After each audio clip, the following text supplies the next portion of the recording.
সাংবাদিকদের গুরু আহমেদ আবু জাফর সাহেব বসে আছে, আমরা ওনার বক্তব্য শুনে বসে আছি।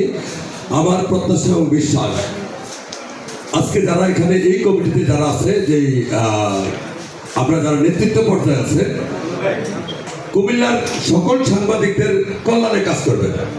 আমাদের সমস্যা হলো আমরা যারা নেতৃত্বে আসি তারা শুধু নিজেদের কল্যাণ বা নিজেদের পরিবারের কল্যাণের জন্য কাজ করি। যদি আমি যদি প্রকৃতপক্ষে একজন গণমাধ্যম কর্মী হয়ে থাকে বা নেতৃত্ব দেওয়ার মন মানসে থাকে, তাহলে যারা সাংবাদিকতা করে সকল সাংবাদিকের কল্যাণে কাজ করব। আর অপসাংবাদিকতা রোধে আমরা অনেকের বক্তব্য শুনেছি, অনেক বিচক্ষণ সাংবাদিক, প্রবীণ সাংবাদিক বক্তব্য দিয়েছে যে এই সাংবাদিকতা পেশায় অনেকে আসে গাড়ির কন্ট্রাক্টর, গাড়ির সুপারভাইজার বা কাপড় দোকানদার, আমরা দেখছি এমন অনেক। আবার এমনই দেখেছি গ্রামে একজন ওষুধের দোকানদার, উনি মাস্টার্স অনার্স করছে, কিন্তু গ্রামে একটা ফার্মেসি আছে, অথবা একজন স্কুল শিক্ষক, উনি লেখালেখি করে।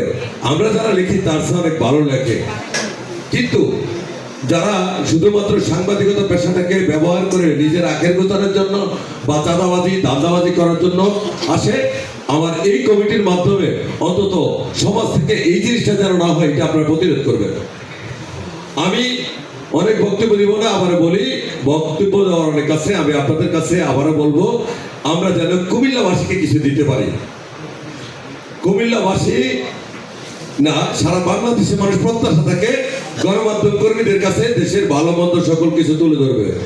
আমরা অনেকে রাজনৈতিক বক্তব্য দিচ্ছি এখানে এসে, আমরা গত 17 বছর যতটা লাঞ্ছিত হয়েছি তার চেয়ে গত 2 বছর বাংলাদেশের তত্ত্বাবধায়ক সরকার আমলে বেশি লাঞ্ছিত হয়েছে গণমাধ্যম কর্মী। আপনারা পেপার, পত্রিকা, ইউটিউব এবং মনে করেন অনলাইন পত্রিকাগুলি দেখবেন, আহমেদ আবু জাফরের পোস্ট দেখবেন। 17 বছরে যা না হয়েছে গত 2 বছরে তার চেয়ে বেশি হয়েছে। আমি শুধু আপনাদের একটা কথা বলবো, আমরা গণমাধ্যম কর্মী, আমরা কোনো রাজনীতি করি না। রাজনীতি আমাদের পেশা না, আমাদের পেশা হলো এই দেশের কল্যাণে কাজ করব, কারো পক্ষপাতিত্ব করব না।